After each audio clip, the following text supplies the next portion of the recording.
నాకు అసలు చెంచల మనసే లేదు బ్రదరు, స్థిర మనసు ఉంది అన్నాడు. చేయొద్దండి. అసలు నేను అసలుకి సందేహం ఇవ్వనుగా. ఒక్కలంటే ఒక్కళ్ళు కూడా చేయొత్తలా, నేను కూడా ఎత్తలా. స్తోత్రం. మన శరీరంలోనే ఆ తత్వం ఉంది.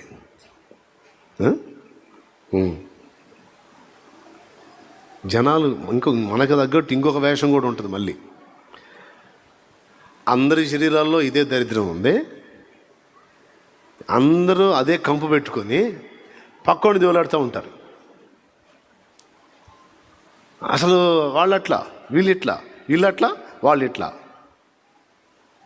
అని వాళ్ళ స్థితిని వారు ఎరుగక తమను తాము మంచివారు అనుకుని తమకు తాము సర్టిఫై చేసుకుంటూ ఎదుటి వాళ్ళని విమర్శించే పనిలో నిమగ్నమైపోతూ ఉంటారు. ఇంకా చెప్పాలంటే వీళ్ళు అందరికంటే ఎక్కువ శరీర సంబంధులు అన్నమాట. స్తోత్రం. గట్టిగా చెప్పండి. అర్థమైందా? తానేంటో తనకు అర్థమైందనుకో, ఇక పక్కనుండి తేడా అనుకోడు.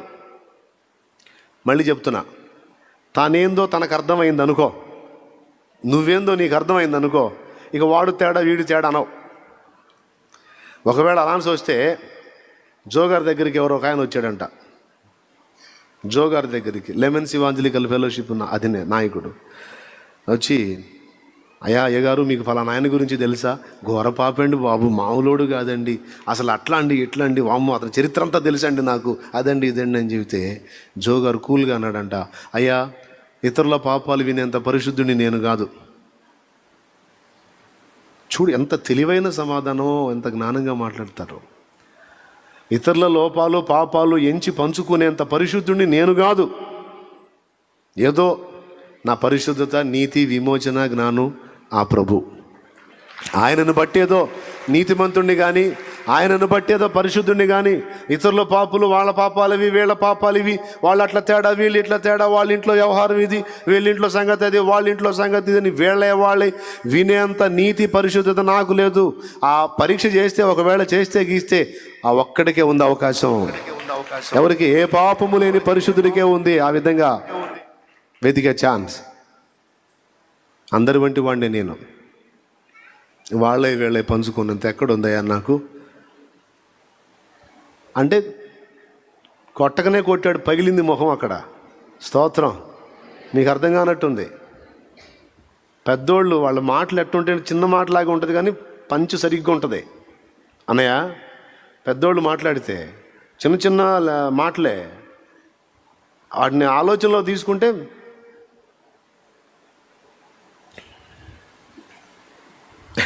ఇందా చెప్పిన లాజర్ గారే, నేను ఎంత పండితున్నా మిడిసి పడుతున్నాడుతో ఒక మాట అన్నాడంట. నువ్వు మంచి బాగా చదివి వచ్చావు కదా, నువ్వు మంచి పనుడి కదా, ఒక ముక్క అడుగుతా చెప్పు అన్నాడంట. ఏంది అన్నాడంట.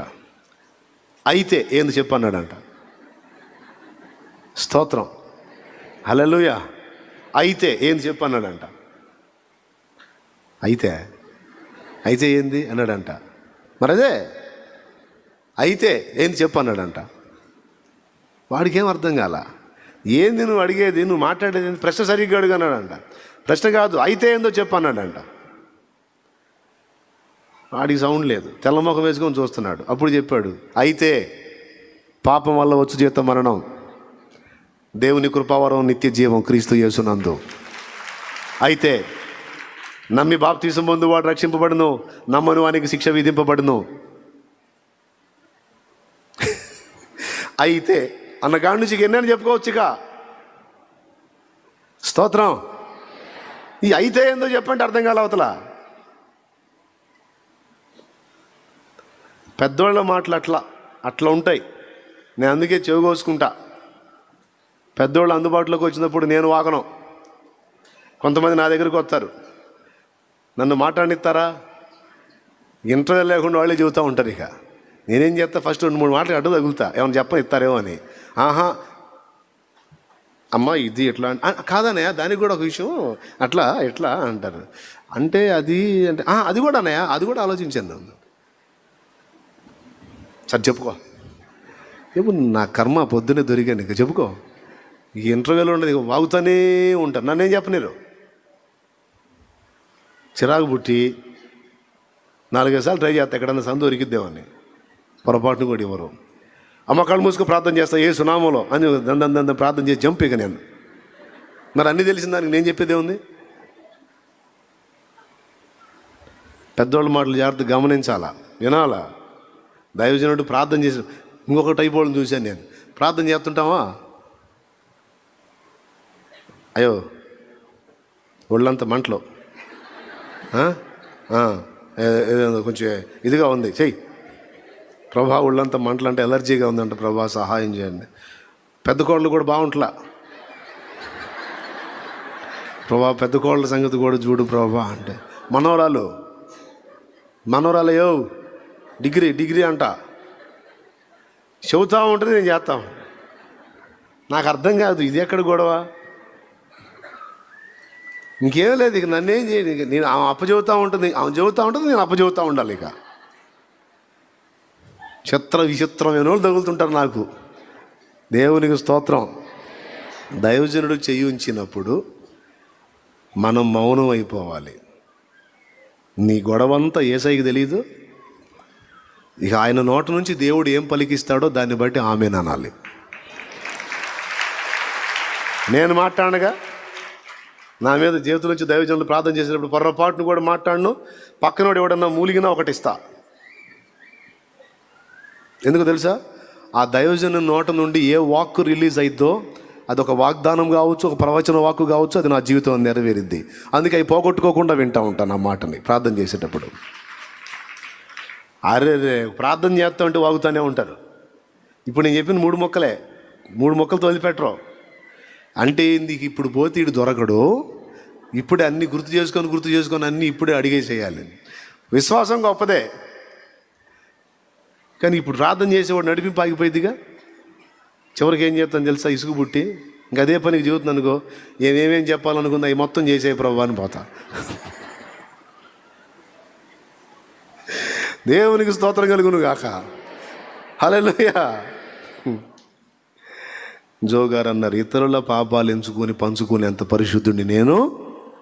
ఎంత తగ్గింపు, ఎంత యథార్థత. అది అర్థమైనోడు వాళ్ళట్లా వీళ్ళెట్లా అంటానికి ఇష్టపడ్డాడు. ఇక జాలి పడతాడు. సాటి సహోదరుడు అయ్యో జారి పడ్డాడని, అయ్యో పాపమని లేవనెత్తడానికి ట్రై చేస్తాడు, కానీ పడ్డోడిని ఎత్తి నీకు ఆంతున్న బండలేయటానికి ట్రై చేయడు. కొంతమంది భ్రష్టశిఖామణులు ఎట్ట తయారయ్యారంటే, ఎక్కడన్నా ఎవరి దగ్గరన్నా అంత సందు దొరికితే ఇక మళ్ళీ తిరిగి లేవడానికి వీలు లేకుండా తొక్కి పడేసే ఈ దారుణమైన పరిస్థితికి వెళ్ళిపోయారు కొంతమంది. క్రైస్తవ్య ముసుగులో ఉన్న పరిసయ్యులు. తప్పు. ఇక్కడ చేయబెట్టినప్పుడు ఏమైంది?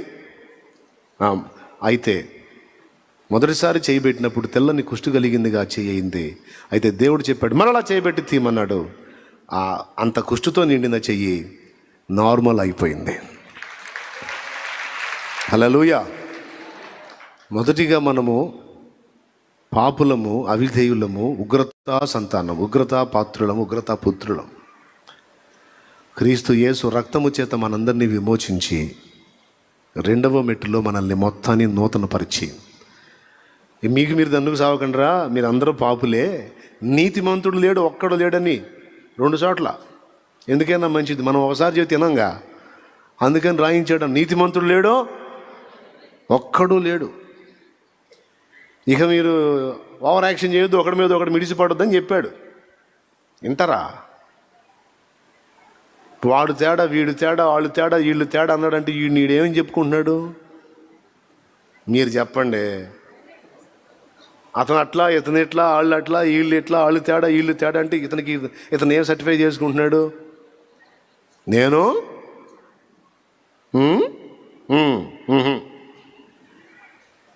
అప్పుడు దేవుడు ఏమంటాడు? మరి పరిశుద్ధుడా, నువ్వు ఒకడు పరిశుద్ధుడు ఉన్నావు అనుకుంటాను, మర్చిపోయాను. అబ్బో ఆ లేఖనం తప్పైద్దిగా.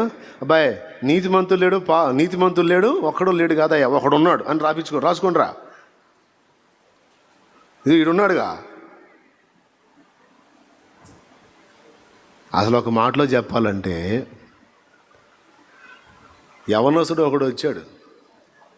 బోధకుడా నిత్య జీవమునకు వారసుడనగుటకు నేనేమి చేయవలెనని. తల్లిదండ్రులను సన్మానించవలను, వ్యభిచరింపవద్దు, దొంగిలవద్దు, నరహత్య చేయవద్దని ధర్మశాస్త్రంలో చెప్పిన ఆజ్ఞలు ఉన్నాయి కదండి. బాల్యము నుండి వాటిని నేను చేయుచూనే వచ్చుచున్నాను. అదే మనోడు ఫీలింగు. అందరికీ అన్న అంకలు చెబుతాడు కానీ నాకేం చెప్పలేడు. ఎందుకంటే మనం అన్నీ ఫాలో అవుతున్నాం, మనం పర్ఫెక్ట్, మనం నీతిమంతులం, మన దగ్గర తప్పులు చెప్పలేడు ఈ బోధకుడు అనుకున్నాడు. అనుకొని వస్తే నేను చెప్తున్నా కదా, యేసయ్య దగ్గరికి వెళ్ళేటప్పుడు అన్ని జాగ్రత్తగా చూసుకొని వెళ్ళాలి.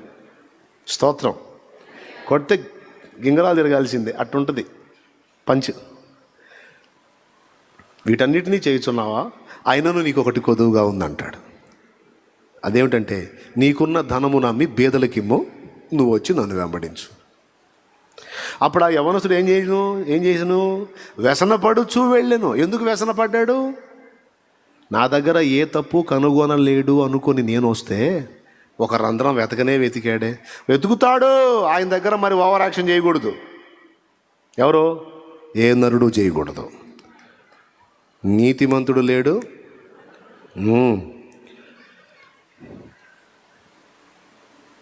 మనం నీతిమంతులు ఎలా అయ్యాం? యేసయ్యను బట్టి అయ్యాం. అందుకే జోగారు ఆ మాట అన్నాడు, నేనంత పరిశుద్ధుని కాదయ్యా అని. కాబట్టి దీనిలో అయి ఉంటారండి. ఈ సంగతి అర్థమైతే దీనిలో అయి ఉంటారు. అయితే ఇలాంటి దీన మనసు గల వారిదే పరలోక రాజ్యం అన్నాడు ఆయన. 2, మొట్టమొదటిది ఏంటి? శత్రువు మీద మనకిచ్చిన అధికారం ఏంటో గుర్తుపట్టాలి. ఆ తర్వాత అసలు మనం ఏమై ఉన్నామో, దేవుడు మనల్ని ఏం చేస్తున్నాడో అది గుర్తుపట్టాలి. దేవుని ముందుకు వెళ్ళినప్పుడు నేను రాజు వలె పోతానన్నాడు ఏబు. ఎట్ట అంటే ఏబుకి అంత నమ్మకం నేను మంచోండని. ఏబు గ్రంథం అంతా ఏందో తెలుసా? ఏబును ఉతుకుడు కార్యక్రమం. ఎందుకో తెలుసా? మంచోండు అనుకున్నందుకు. స్తోత్రం. హల్లెలూయా. స్పెషల్ తోముడు. ఆయన తేడా, నేను కరెక్ట్గానే ఉన్నా. అమ్మయ్యబు, అవునమ్మా, అవునా బుజ్జి,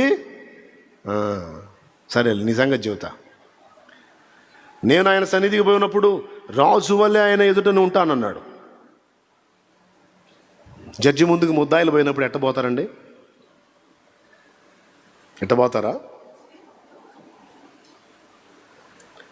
ఏమాత్రం వీడికి టీవీ ప్రదర్శించాడంటే అక్కడ ఏది చెప్పాడు అది అవుట్. జడ్జి ముందుకి బయట పబ్లిక్లో అందరినీ వణికించే దొంగ అయినా, వణికించే హంతకుడైనా సరే జడ్జి ముందుకు పోయేటప్పటికి నేను చూసా. అప్పటిదాకా బయట బాగానే ఫ్రీగా తిరిగేవాళ్ళు వాళ్ళ పేర్లు రాగానే రోబోల్లాగా మారిపోయారు. గేట్ నుంచి లోపలికి ఎంటర్ అవుతుండే, జడ్జి గారి సమక్షంలోకి ఎంటర్ అవుతుండే. ఎందుకు? ముద్దాయిలు, జడ్జి వీళ్ళని తీసుకెళ్ళి ఏదో ఒకటి చేయండి అంటే చేసేస్తారు. దేవుని ముందు మన బతుకు ఇది. కానీ ఏమేమంటాడు? రాజు వల్లే పోవుదును అంటాడు. ఏం చూసుకోనమ్మా. స్తోత్రం. చివరికి ఏవేందో ఏబుకు అర్థమయ్యేటట్టు చేయటమే ఏబు గ్రంథం. నీతిమంతుడు లేడు. మనం ఏమై ఉన్నామో మనం ఎరిగి ఉండాలి. తమ్ముడా, ఓహో తమ్ముడు వస్తాడు నా దగ్గరికి, పిచ్చి పిచ్చి ఆలోచనలన్నీ వస్తున్నాయి అన్నయ్య, చండాలపు ఆలోచనలన్నీ వస్తున్నాయి అన్నయ్య, చెడ్డ ఆలోచనలన్నీ వస్తున్నాయి అన్న. నేను చెప్తాను, నాకు కూడా వస్తున్నాయి అని చెప్తాను. స్తోత్రం. నీకెందుకు వస్తారా? నువ్వు పరిశుద్ధుడు అయితే అంటావేమో, నాకు కూడా వస్తున్నాయి. అసలు ఆ మాటకు వస్తే రావనోడు ఎవరు? తీసురా. నాకు రావట్లేదంటే టెస్ట్ చేయించాలి, మానసిక వైద్యం చేయించాలి. ప్రతి మనుషునికి మంచి ఆలోచనలు వస్తాయి, చెడ్డ ఆలోచనలు కూడా వస్తాయి. అయితే మంచి ఆలోచనలను స్థిరపరచుకొని చెడ్డ ఆలోచనలను తొలగించుకునే విషయంలో దేవుని శక్తిని ఆశ్రయించాలి.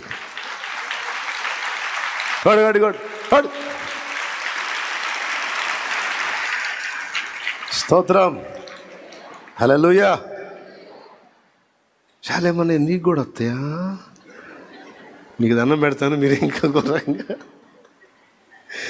నీకు కూడా వస్తాయా అనమాకండి. మనిషి ఉన్న ప్రతి ఒక్కడికి చెడ్డ అంటే మరేదో వికృతంగా అనుకోవద్దు. ఏమో చెప్పలేను, ఇదనే అదని చెప్పలేను నేను. ఒక్కోసారి విచిత్రమైన మీరు అందరూ అసలు అలా గాల్లో లెగితే ఎలా ఉంటుందని ఆలోచన కూడా వచ్చేది నాకు. కూర్చున్నట్టు ఆ పద్మాసనాలు అలాగా గాల్లో లెగితే అసలు ఆ లుక్ ఎలా ఉంటుంది అనుకుంటా ఒక్కోసారి.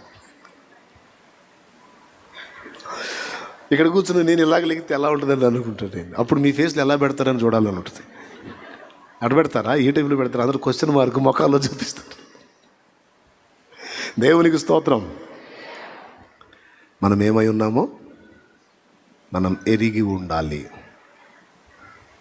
ఎరిగినప్పుడు ఏం జరిగింది? దీనులంగా ఉంటాం, ఇతరుల మీద అతిశయపడం.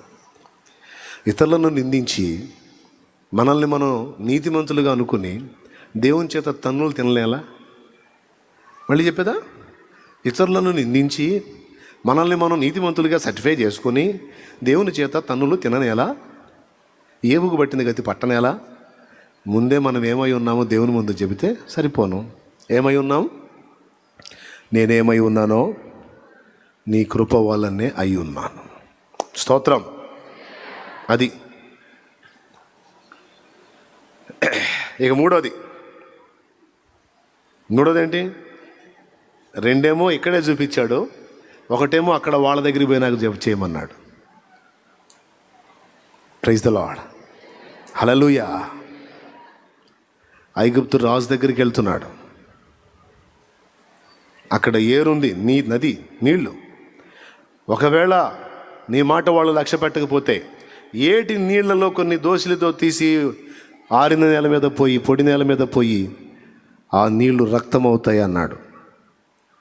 ఐగుప్తీయులకి నీళ్లు కూడా దేవుడే. ఇండియాకి ఈజ్కి కొంచెం దగ్గర సంబంధాలు కనపడతాయి. మన దగ్గర శకునాలు చూస్తారు, వాళ్ళు శకునాలు చూస్తారు. మన దగ్గర ప్రకృతి ఆరాధన, వాళ్ళ దగ్గర కూడా ప్రకృతి ఆరాధన. మనం కూడా గుట్ట, చెట్టు, పుట్ట, పురుగు, జంతువు, పక్షి దేన్ని వదిలిపెట్టాం. ఎన్ని అందుబాటులో ఉంటే అన్నిటిని మొక్కుతాం. ఆఖరికి తలుపులు, చెంబులు, తెప్పాళాలు కూడా వదిలిపెట్టాం. కనపడ్డ దానికల్లా పీయటం, పెట్టడం, దండబెట్టడం. అవునా? తలుపులకు కూడా, దర్వాజకు కూడా, మళ్ళీ వాటికి పేర్లు, పనిచేసే వస్తువులు. మా అమ్మ అయితే కవ్వానికి కూడా పూజ చేసేది. పాల వ్యాపారం కదా, పాలు పట్టుకొచ్చే బిందెలకి, లీటర్లకి. అమ్మ లీటరు బాగా ఎక్కువ పాలు పోసుకోమ్మా అని. అన్నిటికీ దండాలే, అన్నిటికీ మొక్కటమే. దేవునికి స్తోత్రం. ఐగుప్తోడు కూడా అంతే, వాళ్ళకి అన్నీ దేవుళ్ళే. నీళ్లు కూడా దేవుడే. నైలు నది నీళ్లు వాళ్ళకి దేవత, చాలా ప్రశస్త దేవత, గొప్ప దేవత అన్నట్టు. మనకి నీళ్లు రెండు అర్థాలు. నీరు పరిశుద్ధాత్మ దేవుని వాక్యమునకు పోల్చబడింది. అలాగే సముద్ర జలాలు లోకంతో పోల్చబడింది. దేంతో పోల్చబడింది? లోకంతో పోల్చబడింది. ప్రకటన గ్రంథంలో ఆ అగాధ జలముల్లో నుండి క్రూర మృగం బయటకు వచ్చిందంటే లోక సంబంధమైన వ్యక్తుల్లో నుండి ఒకడు బయటకు వచ్చాడు అనేది. ఆ నీళ్లు ఆరిన నేల మీద పోయి అవి రక్తం అవుతాయి అన్నాడు. రక్తము రెండు అర్థాలు చూపిస్తుంది. ఒకటి జీవం, రక్తంలో ప్రాణం ఉంటుంది. ఓకే, జీవాన్ని చూపిస్తుంది. అలాగే బ్లడ్ మరణాన్ని చూపిస్తుంది. దేవునికి మహిమ. బ్లడ్ ఏం చూపిస్తుంది? మరణాన్ని కూడా చూపిస్తుంది. ఫర్ ఎగ్జాంపుల్, కొద్ది రక్తపు చుక్కలు బయటికి పోతే ప్రాణం పోదు. కానీ మన బాడీలో ఉన్న రక్తమంతా బయటికి తీస్తే రైట్. ఓ భక్తుడు అంటాడు, ఈ నైలు నది నీళ్లు లేకపోతే ఏటి నీళ్లు బయటకు పోసినప్పుడు అది రక్తముగా మారింది అంటే ఆ నది, ఆ నీళ్లు లోకముల నుండి వేరుపరచబడి మనకి లోకం సిలువ వేయబడాలి. ఆ రక్తపు గురుతది అంటాడు. ఇక్కడి రక్తం ఇది. అయితే ఈ రక్తం మళ్ళీ యేసు రక్తానికి సాదృశ్యం కాదు సుమి. పస్కా గొర్రె పిల్ల రక్తం యేసు రక్తానికి గుర్తు. స్తోత్రం. ఎంతమందికి అర్థమైంది ఇప్పుడు నేను చెప్పింది? నిజంగా అర్థమైందా? అర్థం కాకపోయిన చేతులు ఎత్తున్నారా? పరదేశీ నా పేరే పరదేశీ, నా ఊరే యెరూషలేము. యేసుని నమ్మిన నాటి నుండి నా వారే నాకు దూరముగా నిలిచే, సాగిపోతున్న నా యేసుతో. తర్వాత సిలువ వేయబడి తిని లోకానికి మనకి లోకం సిలువ వేయబడాలి. లోకంలో నుంచి ప్రత్యేకింపబడాలి. లోకంలో నుంచి వేరుపరచబడుట, లోక సంబంధమైన విషయాలలో చనిపోవుట, క్రీస్తు యేసునందు క్రొత్తగా జన్మించుట, క్రొత్త జీవితం ప్రారంభించుట. ఈ సూచన ఆ ఏటి నీళ్లు తీసుకొచ్చి ఒడ్డును పోయి అన్న దానిలో కనపడుతుంది. అర్థమైతే స్తోత్రం చెప్పండి. ఇప్పుడు ఈ 3 మనకు సంబంధించినవే, మనకు ఉపయోగపడేవే. మొట్టమొదటిది, శత్రువుని మనం భయపడి పారిపోవటం కాదు, వాడిని ఎదిరించాలి. ఆ అధికారం మనకి ఇవ్వబడింది. ఓకే. రెండవది, మనం ఏమై ఉన్నామో మనం ఎరిగి ఉండాలి. మన సాటి సహోదరుల మీద మనం అతిశయపడ వీలు లేదు. మన స్వతసిద్ధంగా మనం కుష్టు. అయితే ఆ మహనీయుడు తన రక్తము చేత మనల్ని కడిగి శుద్ధులను గావించాడు. ఒకప్పుడు పాపులం, ఇప్పుడు క్రీస్తు రక్తమును బట్టి శుద్ధులం. మత్తయి సువార్త 8లో కుష్ఠరోగి వచ్చి ఏమన్నాడు? ప్రభువా, నీకు ఇష్టమైతే నన్ను, పాపి పరిశుద్ధుడు, కుష్ఠరోగి కూడా నన్ను శుద్ధుడిని చేయమంటున్నాడు. అంటే ఇక్కడ కుష్ఠరోగం పాపానికి సాదృశ్యంగా కనపడుతుంది. మనం పాపులమై ఉన్నాము, ఈరోజు పరిశుద్ధులం అయ్యాము అంటే అది మన గొప్పతనం కాదు, మన క్రియల ఫలం కాదు. ఆయన కృప, ఆయన సిలువ, ఆయన బలిదానం, ఆయన రక్తమును బట్టి మనకది. ఆయనను బట్టి మనం నీతిమంతుల మంచోళ్ళం. ఆయన లేకపోతే మన బతుకంతా బీభత్సమే. కాబట్టి ఇది మనం ఎరిగి ఉండాలి. అప్పుడు ఇతరుల మీద అతిశయపడం, అందరికంటే మనమే అయోగ్యులమన్న ఫీలింగ్ మనకు ఉంటుంది. అలాంటి దీన హృదయం, దీన మనసు గల వారిని దేవుడు ఆదరిస్తాడు. ఇంకా చెప్పాలంటే అలాంటి వాళ్ళ దగ్గరే నివాసం ఉంటానన్నాడు. ఇంకా చెప్పాలంటే అలాంటి వాళ్ళని నేను దృష్టిస్తున్నాను అన్నాడు ఆయన. అక్కర్లేదు, ఇబ్బంది ఏం లేదు. ఏంటి అరే వద్దులే అంటే మళ్ళీ మీరు స్తోత్రం, అలాంటి వాళ్ళే నేను చూస్తున్నాను అన్నాడు. కాబట్టి ఇతరులను ఎంచటం కాదు, మనం ఏమై ఉన్నామో దేవుని ముందు మనం ఏమై ఉన్నామో ఎరిగి ఉండాలి. అప్పుడు ఇతరులని మనం మనకంటే యోగ్యులు అనుకుంటాం. స్తోత్రం, ఆమేన్. రైట్. మూడవది, లోకానికి మనకి లోకం సిలువ వేయబడాలి. ప్రత్యేకించబడిన జీవితంలోకి రావాలి. ఏమై ఉన్నామో తెలియాలి, ఎలా ఉండమని దేవుడు కోరుతున్నాడో కూడా మనకు తెలియాలి. కాబట్టి ఆ సిలువ వేయబడిన అనుభవంలోకి మనం వచ్చినట్లు సాధన చేయాలి. తప్పకుండా మనకు ఆ మెట్టిస్తాడు. తప్పకుండా ఒక్కసారిగా నీలో పరిపూర్ణత రాదు. అసలు ఎందులోనూ ఒక్కసారిగా పరిపూర్ణత రాదు. ఓ చెట్టు నాటాయా, మరుసటి రోజు కాయలు కోసుకోవచ్చా? గంపలు తీసుకెళ్ళి మరి ఒక చెట్టుకు కంప్లీట్గా పండు ఫలిస్తేనే కదా దాని పరిపూర్ణత. ఒక చిన్న బిడ్డను తీసురా, పొత్తిళ్ళలో పసికందు పెళ్లి చేసేద్దామా? ఎట చేస్తాం బాబు? పసివాడైతే ఆడు ఎదగొద్దు, ఆడు పరిపూర్ణుడు కావద్దు. పోనీ 17 ఏళ్ళకి చేద్దాం, 17 ఏళ్ళకి, 18 ఏళ్ళకి, 19 ఏళ్ళకి, 21 సంవత్సరం నిండేదాకా వాడు పరిపూర్ణుడు లెక్కలోకి రాడు. వాడు మేజర్ గాడ్, మైనర్ అంటే అసంపూర్ణుడు. 21 నిండితే వాడు సంపూర్ణుడు. అంటే వాడి విషయంలో దేవుడు ఎంత ఏర్పాటు చేశాడు, అంతా నిర్మాణం పూర్తయిపోయిన వాడు. ఓకే. అది ఎన్ని సంవత్సరాలు పట్టింది? ఒక పిల్లవాడు పరిపూర్ణుడు కావడానికి. అలాగే పరిపూర్ణత కొరకైన ఆశ మనకు ఉండాలి, ప్రయత్నం ఉండాలి, మనవంతు ప్రయాస ఉండాలి, ప్రార్థన ఉండాలి, ఆశ ఆశ ఆశ ఉండాలి పరిపూర్ణత కొరకు. అయితే చిటికలో అయ్యే మంత్రం ఏమి లేదు. ఒక దెబ్బ పరిపూర్ణ వాళ్ళనయ్య, చిటికలో అయిపోయే చిట్కా ఏదన్నా చెప్పంటే నాకే సాధ్యం కదా, నీకేట చెప్పేది? స్తోత్రం. ఎంతమందికి అర్థమవుతుందో ఏమో మరి. అర్థమవుతుందా? మీకెందుకు అర్థం కాదు? ముదుర్లు మీరు. దేవునికి మహిమ. హల్లెలూయా. పరిపూర్ణత అనేది చిటికలో అయిపోవడానికి చిట్కా ఏమీ లేదు.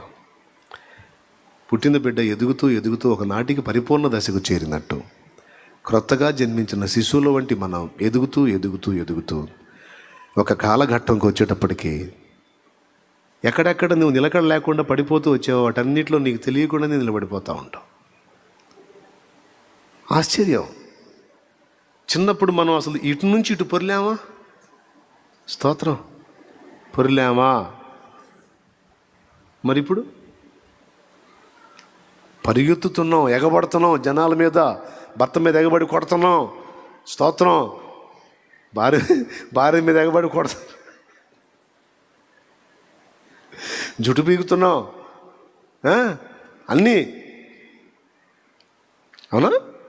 ఒకప్పుడు పడక మీద ఇటు నుంచి ఇటు పొరవలేకపోయినాం, దోగాడలేకపోయినాం, నిలవలేకపోయాం.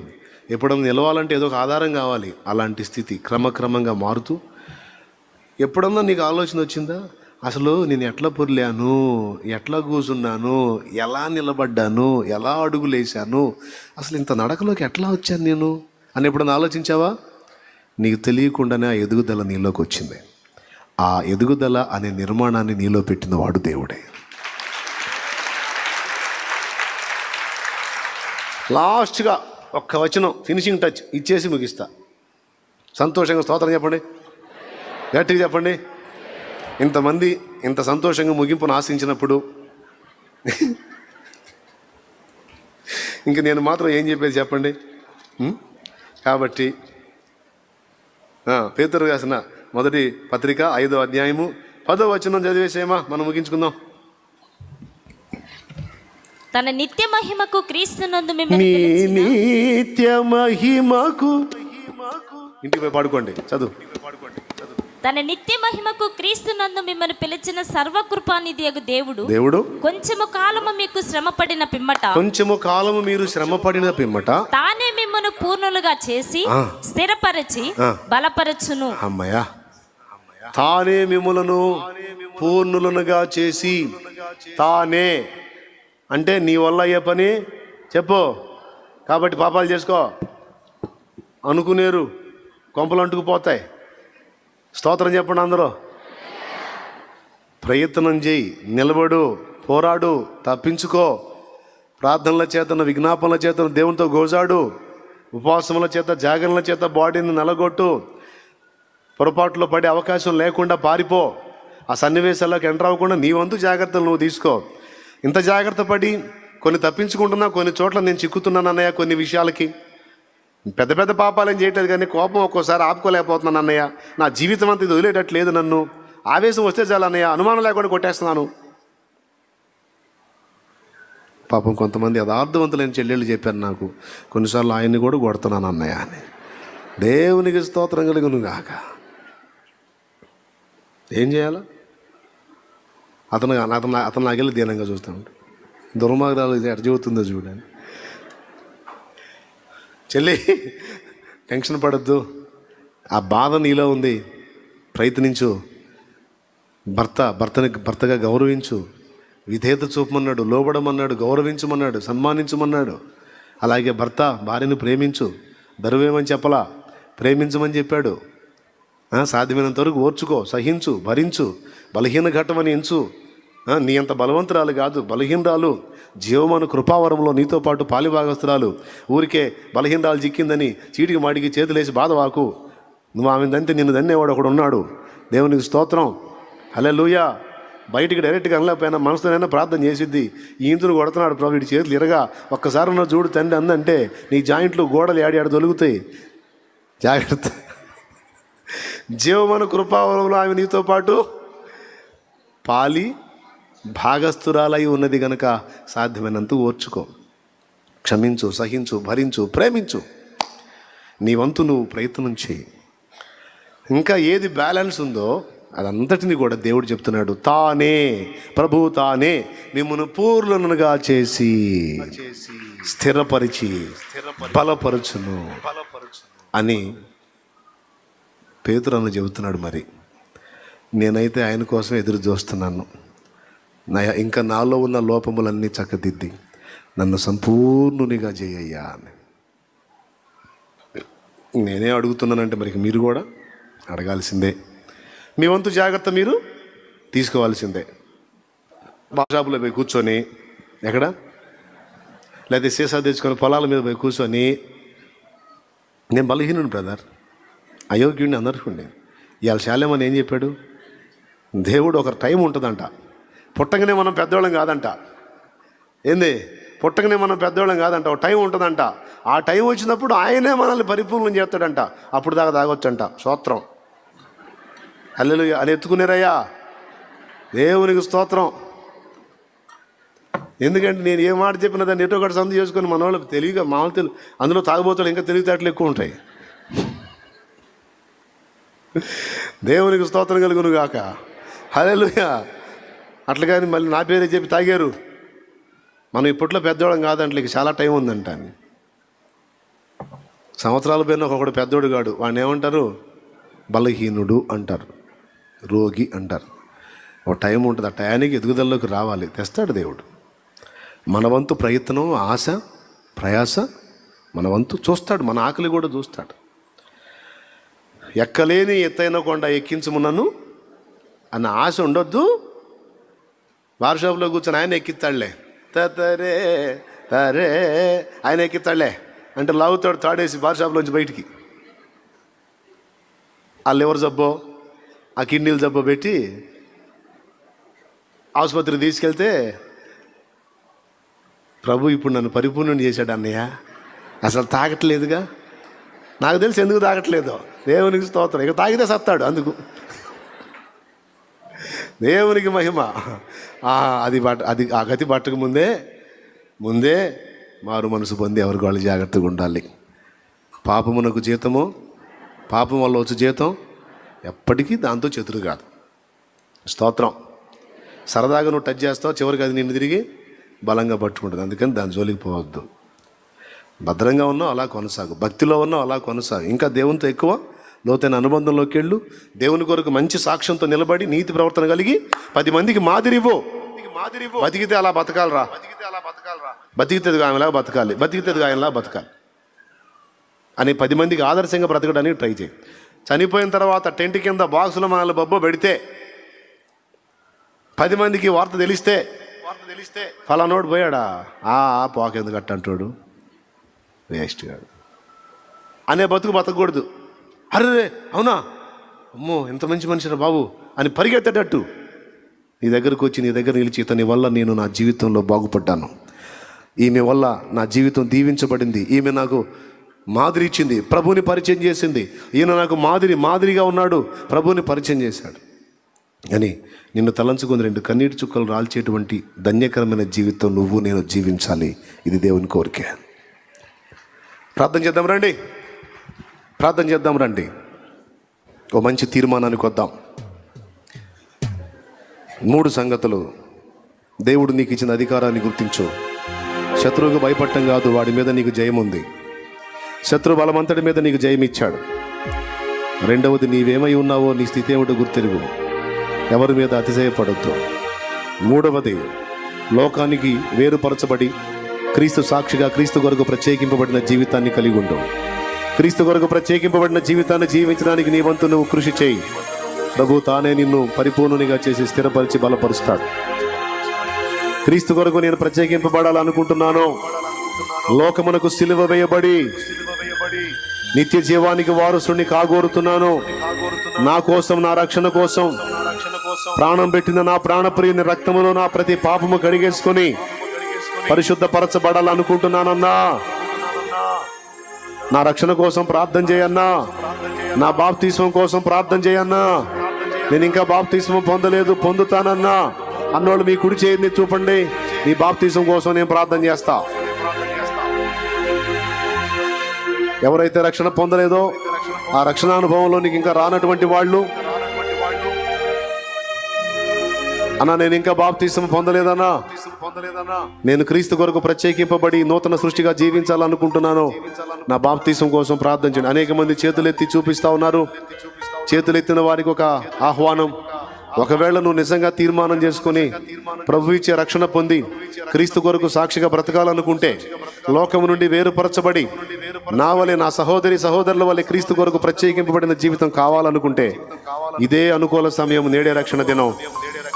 ఈ క్షణానైనా నేను రక్షణ పొందడానికి ఇష్టపడుతున్నాను అంటే త్వరగా ముందుకు వచ్చేసేయి. పురుషులు ఈ ప్రక్కన, స్త్రీలు ఈ ప్రక్కన, నీకు బాప్తీసం ఇవ్వడానికి నేను సిద్ధం. నేను రక్షణ పొందగోరే వాళ్ళు ఇప్పుడే ఆహ్వానిస్తా ఉన్నాను.